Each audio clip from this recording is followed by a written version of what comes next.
Previously. Service après-vente des ostéos, bonjour. Bonsoir. Oh mon dieu. Ouais. Oui. Élite. Ah moi j'ai dit Chinese crotte, Chinese bouffe, Chinese pipe. Je ne crois pas qu'il y ait de bonnes ou de mauvaises situations. Je reviendrai.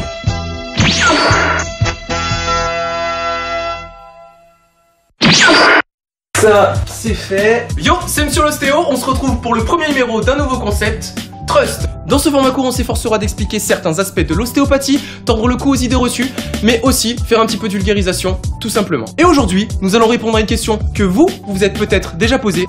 Pourquoi ça craque ?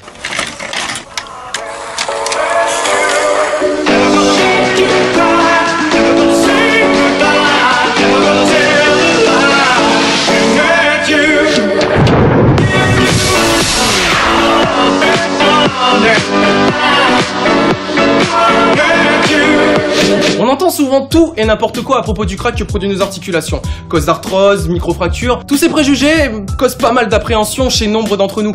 Et pourtant, on est très loin de la réalité. Et c'est parti pour le cours de physique, sortez vos bouquins, page 42, chapitre 3, la cavitation. Le phénomène de cavitation est la naissance de bulles de gaz dans un liquide soumis à une dépression. Et là, vous allez me dire, mec, je suis comme Gilbert Montagnier devant un porno, je vois pas le rapport. Alors, des mecs pas très Charlie, j'en ai connu, mais des comme vous, calme-toi, on y vient. Une articulation, c'est l'ensemble des parties molles et dures par lesquelles s'unissent au moins deux os voisins. Pour que vos articulations fonctionnent correctement, les surfaces articulaires sont entourées d'un sac, la capsule, et baignent dans un liquide, la synovie, qui contient, dissous en faible quantité, du CO2 et de l'azote.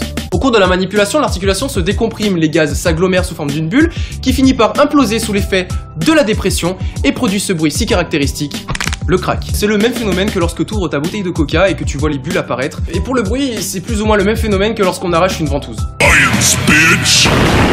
Le paramètre le plus important que nous avons évoqué, c'est la décompression. En effet, toutes les techniques structurelles ostéopathiques se font en décompression, dans le sens, dit-on, de la décoaptation. Ce qui implique aucun frottement, donc lésion, entre les cartilages, ni microfracture, ni fracture, donc on arrête avec ces idées-là. Les techniques qui font craquer sont donc appelées techniques structurelles, mais aussi techniques HVBA, pour haute vélocité, basse amplitude. Elles se décomposent principalement en deux phases, la mise en tension lors de laquelle l'ostéopathe va atteindre le point de restriction de mobilité, et le thrust avec un H, en anglais on dit thrust, yeah, thrust. Brian is in the kitchen, thrust. Bon, on va dire thrust parce que c'est plus facile. Et puis tout le monde dit thrust. Thrust, impulsion caractérisée par sa haute vélocité et sa basse amplitude. Fun fact, une étude menée par l'allergologue américain Donald Unger, qui n'a fait craquer que les doigts de sa main gauche pendant plus de 60 ans, démontre qu'il n'y a pas de rapport entre cette pratique et l'arthrose. Ce qui lui a valu de gagner le prix Ig Nobel 2009 en médecine. Alors le prix Ig Nobel, c'est un prix parodique du prix Nobel qui est décerné chaque année à 10 études, 10 recherches scientifiques qui paraissent dans un premier temps assez insolites, mais qui amènent secondairement à réfléchir. Une étude, encore américaine, parue en 2011 et faite à partir de 215 radiographies de personnes âgées de 50 à 89 ans, confirme celle de Donald Unger et conclut que les personnes faisant craquer fréquemment leurs doigts ne souffraient pas plus d'arthrose que les personnes qui ne le faisaient pas ou rarement.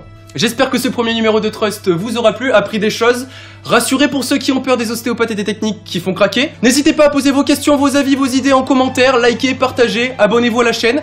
On se retrouve au prochain numéro. En attendant, n'oubliez pas, in trust we trust. Ciao.